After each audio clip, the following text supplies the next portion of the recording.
എല്ലാവർക്കും നമ്മളുടെ പുതിയൊരു വീഡിയോയിലേക്ക് സ്വാഗതം. എല്ലാവരും സുഖമായിട്ടിരിക്കുന്നത് വിശ്വസിക്കുന്നു. അതുപോലെ തന്നെ ഞങ്ങളിവിടെ സുഖമായിട്ടിരിക്കുന്നേ. അപ്പം ഇന്ന് നമ്മളൊരു ദോശയുടെ റെസിപ്പിയാണ് കാണിക്കുന്നത്. അപ്പോൾ വീഡിയോ കണ്ടുകൊണ്ടിരിക്കുന്ന സമയത്ത് നിങ്ങൾക്ക് എൻ്റെ ചാനൽ ഇഷ്ടപ്പെടുകയാണെങ്കിൽ ഒന്ന് സബ്സ്ക്രൈബ് ചെയ്യാനും ലൈക്ക് ചെയ്യാനും ഷെയർ ചെയ്യാനും കമൻറ്റ് ചെയ്യാനും മറന്നു പോരുതേ.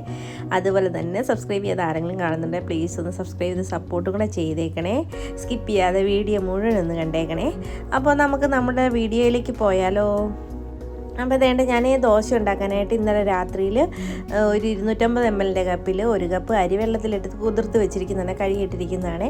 ഇതിന് നമുക്ക് പച്ചരിയോ ബസ്മതി റൈസോ അതുപോലെ ഇഡലി റൈസോ ഏത് റൈസ് വേണമെങ്കിലും എടുക്കാം. ഞാനിവിടെ ഇഡലി റൈസാണ് എടുത്തിരിക്കുന്നത്, പച്ചരി എൻ്റെ കയ്യിലില്ലായിരുന്നു. അപ്പോൾ നമുക്ക് ഇനി ഒരു മിക്സിയുടെ ജാർ എടുത്ത് വെച്ചിട്ട് അതിലേക്ക് ഈ അരി ഒന്ന് ഇട്ട് കൊടുക്കാം.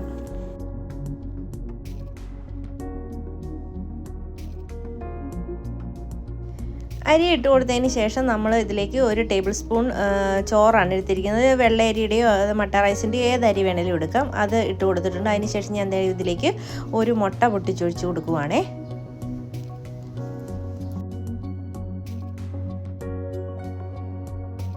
ഇനി ഇതിലേക്ക് ആവശ്യമായ ഉപ്പ് ചേർത്ത് കൊടുക്കാം. ഉപ്പും കൂടി ഇട്ട് കൊടുക്കുന്നുണ്ട്. അപ്പോൾ കുറച്ച് ഉപ്പേ ഞാൻ ഇട്ട് കൊടുക്കുന്നുള്ളൂ. നമുക്ക് വേണമെങ്കിൽ ആവശ്യമുണ്ടെങ്കിൽ പിന്നീട് അരച്ച് കഴിഞ്ഞതിന് ശേഷം ഇട്ട് കൊടുക്കാം. ഇനി നമ്മളിതിലേക്ക് ചേർത്ത് കൊടുക്കുന്നത് തേങ്ങാപ്പാലാണേ. അപ്പോൾ കുറച്ച് തേങ്ങാപ്പാൽ ഒഴിച്ച് നമുക്കിതൊന്ന് അരച്ചെടുക്കാം. ഞാൻ മൊത്തം എത്ര തേങ്ങാപ്പാൽ ചേർത്തിട്ടുണ്ടെന്ന് ഇത് അരച്ച് കഴിയുമ്പം പറയാവേ. അപ്പോൾ ഞാൻ അതും കൂടെ ഒഴിച്ച് കൊടുത്തിട്ട് അരച്ചെടുത്തിട്ടുണ്ട്. അരച്ചെടുത്തപ്പോഴത്തേന് കുറച്ച് തേങ്ങാപ്പാലിൻ്റെ കുറവ് പോലെ തോന്നി. അങ്ങനെ ഞാൻ കുറച്ചുകൂടി ഒഴിച്ചിട്ട് ഒന്നുകൂടി ഇത് അരച്ചെടുക്കുന്നുണ്ട്. അരച്ചെടുത്തതിന് ശേഷം നമ്മൾ ഇതൊരു പാത്രത്തിലേക്ക് മാറ്റി കൊടുക്കുന്നുണ്ട്. പാത്രത്തിലേക്ക് മാറ്റി കൊടുത്തിട്ട് ഈ കുറച്ച് കട്ടി കൂടുതലായിട്ട് എനിക്ക് തോന്നി. ഞാൻ പിന്നെ കുറച്ച് തേങ്ങാപ്പാലും കൂടെ ഒഴിച്ചു കൊടുത്തിട്ടുണ്ട്. മൊത്തത്തിൽ ഞാനിതിലേക്ക് ഇപ്പോൾ ഒഴിച്ചു കൊടുത്തിരിക്കുന്ന തേങ്ങാപ്പാൽ ഒരു 1.5 കപ്പ് തേങ്ങാപ്പാൽ ഞാനിതിലേക്ക് ഒഴിച്ചു കൊടുത്തിട്ടുണ്ട്. 1.5 കപ്പിനോളം അടുത്ത് ഒഴിച്ചു കൊടുത്തിട്ടുണ്ട്.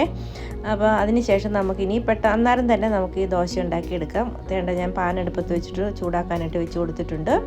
അതിന് ശേഷം നമുക്ക് ചൂടായി വരുമ്പോൾ ഇതിലേക്ക് നമ്മളുടെ മാവ് കോരി ഒഴിച്ച് കൊടുക്കാം.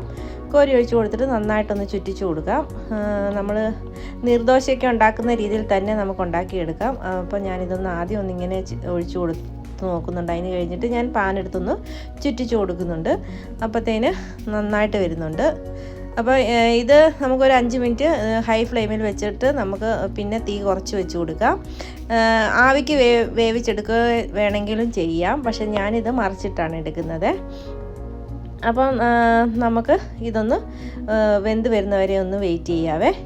ഇപ്പോൾ തേണ്ട നമ്മുടെ ദോശ വെന്ത് വന്നിട്ടുണ്ട്. ഞാൻ തേണ്ട മറിച്ചിട്ട് കൊടുക്കുവാണ്. ഇപ്പം ഞാൻ ചെറുതിയിലാണ് വെച്ച് കൊടുത്തിരിക്കുന്നത്. അതിനുശേഷം തേണ്ട ഞാനിങ്ങനെ റോൾ ചെയ്ത് ഒന്ന് എടുക്കുന്നുണ്ട്. അതിനുശേഷം ബാക്കി മാവും കൂടെ ഇതുപോലെ തന്നെ കോരി ഒഴിച്ച് നമുക്ക് ഉണ്ടാക്കിയെടുക്കാം. ഏകദേശം നമുക്കൊരു 8 എണ്ണത്തോളം നമുക്ക് 8-9 എണ്ണത്തോളം നമുക്ക് ഉണ്ടാക്കിയെടുക്കാം ഇതുപോലെ ദോശ. അപ്പോൾ ഞാൻ ദോശ ഉണ്ടാക്കുന്ന സമയം കൊണ്ട് തന്നെ ഒരു മുട്ടക്കറി റെഡിയാക്കി എടുത്തിട്ടുണ്ട്. പിന്നെ മുട്ടക്കറിയുടെ വീഡിയോയൊക്കെ നേരത്തെ ഇട്ടിരിക്കുന്നതുകൊണ്ട് ഞാൻ ഇടാത്തതാണ്. അപ്പം ഇതുപോലെ ദോശ തയ്യാറാക്കാത്തവർ തീർച്ചയായിട്ടും ഒന്ന് ട്രൈ ചെയ്ത് നോക്കണേ. അപ്പോൾ ഇത് നല്ല ടേസ്റ്റുള്ള ദോശയാണ്. അതുപോലെ തന്നെ മുട്ടക്കറി നല്ല അടിപൊളിയാണ്. മുട്ടക്കറിയുടെ കൂടെ നല്ല കോമ്പിനേഷനാണ്. അപ്പോൾ തീർച്ചയായിട്ടും എല്ലാവരും ഒന്ന് ഇതേ രീതിയിലൊന്ന് ട്രൈ ചെയ്ത് നോക്കണേ. ട്രൈ ചെയ്ത് നിങ്ങൾക്ക് ഇഷ്ടപ്പെടുകയാണെങ്കിൽ പ്ലീസ് ഒന്ന് സപ്പോർട്ടും കൂടെ ചെയ്തേക്കണം കേട്ടോ. അപ്പം ഇതുപോലുള്ള ചെറിയ ചെറിയ കുക്കിംഗ് വീഡിയോസും വ്ളോഗ്സും ഒക്കെ ആയിട്ട് വരുന്നവരെ എല്ലാവർക്കും താങ്ക് യു.